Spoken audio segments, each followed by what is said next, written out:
Baik, Assalamualaikum warahmatullahi wabarakatuh. Di sini saya Akbar Putra Mahendra dengan NIM 169 akan menjelaskan permasalahan pada modul 4.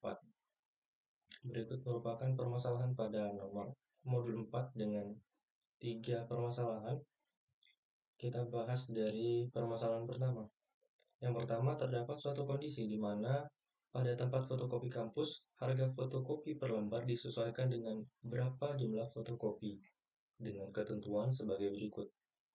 Jika fotokopi kurang dari 100 lembar, maka harganya Rp150 per lembar. Jika fotokopi sebanyak 100 sampai 200 lembar, dapat harga Rp100 per lembar.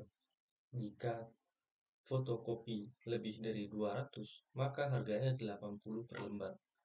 Berapa biaya yang harus dibayar jika asumsi pelanggan akan fotokopi sebanyak 158 lembar?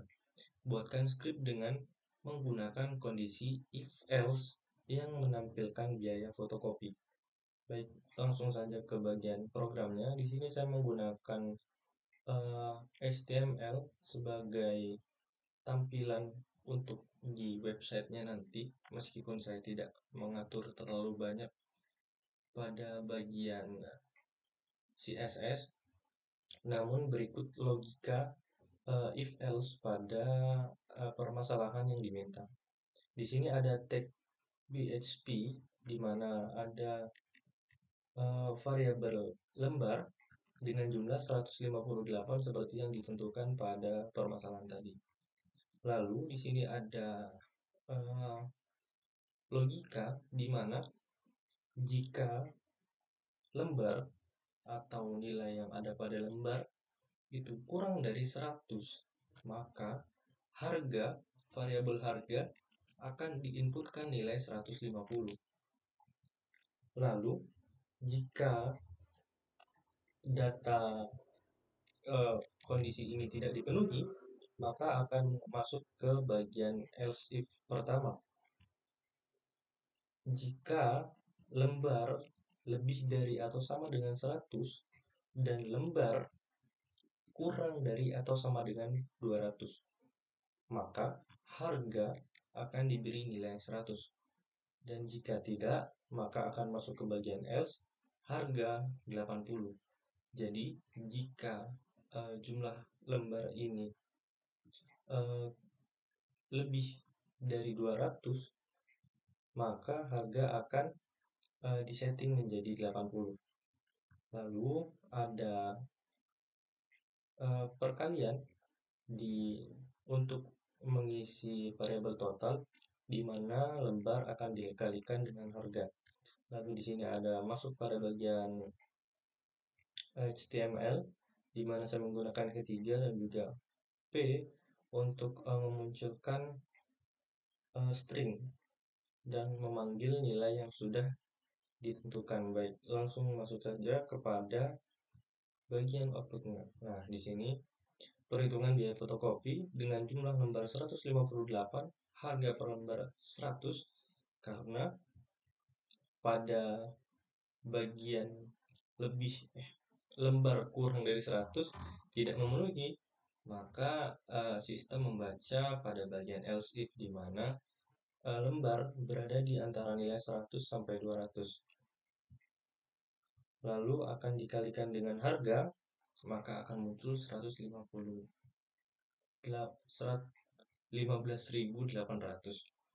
Baik, masuk kepada soal nomor 2. Buatlah keterangan dari grade nilai dengan menggunakan if, else, dan switch case. Berikut merupakan tabel acuan untuk nilai tersebut. Baik, kita masuk kepada programnya. Sama seperti sebelumnya, di sini saya menggunakan HTML sebagai laman utama. Di sini ada kondisi if, else, dan juga switch case. Baik, kita bedah satu-satu dari bagian if, else. Di sini ada logika sederhana sama seperti sebelumnya, yaitu memasukkan variabel nilai dengan nilai 85, lalu mengecek dengan if dan else if untuk mengecek batasan-batasan nilai yang akan ditentukan. seperti pada tabel 90 sampai 100 adalah A, dan juga yang paling bawah adalah 0 sampai 49 adalah E. Logika tersebut dimasukkan kepada if dan else if pada laman ini dengan batasan bawah dan juga batasan atas sebagai pengunci dari nilai tersebut. Lalu, jika salah satu kondisi terpenuhi, maka di sini ada variabel grade yang akan diisikan dengan nilai yang sudah ditentukan berupa karakter. Karakter yang dimasukkan antara A, B, C, D, dan E. Dengan variabel keterangan yang berupa string, entah itu baik sekali, baik, cukup, hampir cukup, dan juga kurang sesuai dengan nilai yang sudah dimasukkan. Lalu, nilai akan dipanggil dengan tag P. Dalam tag P ini, nilai akan dipanggil dengan echo atau perintah tag pada PHP untuk memanggil nilai yang sudah dimasukkan tadi. Ada nilai, grade, dan juga keterangan. Lalu masuk pada bagian switch case. Di sini nilai tetap memanggil nilai yang ada pada bagian atas. Lalu akan ada kondisi switch case, yaitu case pertama A sama dengan baik sekali, lalu B baik, C cukup, D hampir cukup, dan nilai default sebagai nilai akhir yaitu kurang. Di sini nilai switch akan mengambil pada variabel grade, di mana grade ini sudah dimasukkan pada bagian if else dengan membaca nilai yang ada di atasnya. Oleh karena itu, nilai di sini akan mengambil nilai pada bagian atas. Sama seperti sebelumnya, nilai akan ditampilkan dalam tag H dan juga P sebagai pembatas. Berikut merupakan hasil dari running pada soal kedua. Baik, berikut merupakan hasil runningannya. Lalu lanjut kepada modul permasalahan ketiga, yaitu dengan menggunakan switch case, buatlah skrip untuk membaca bulan saat ini dan tampilkan jumlah hari dalam bulan tersebut. Baik, langsung masuk saja pada programnya. Di sini sama seperti soal 1 dan 2, saya menggunakan HTML sebagai laman utama.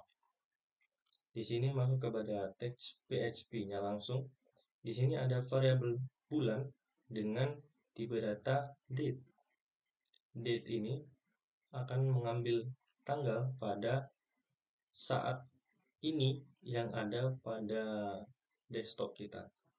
Lalu di sini ada switch case, di mana nilai bulan pada N atau pada bulan pada D akan dikonversi menjadi hari dan juga nama bulan.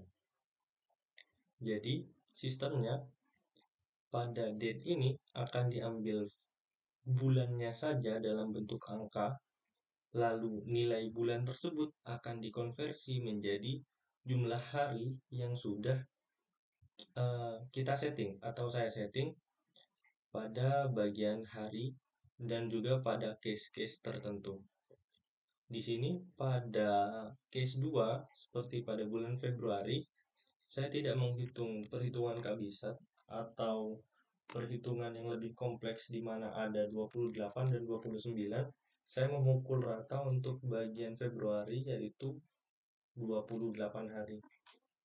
Jadi, nilai akan dikonversi seperti pada Januari 31, Februari 28, dan juga seterusnya. Lalu, nilai default di sini, jika hari tidak diketahui, nama bulan akan tidak valid. Baik, lalu nilai akan dipanggil pada tag P dengan memanggil nama bulan dan juga hari. Berikut merupakan running dari program tersebut. Baik, ini merupakan hasil runningannya.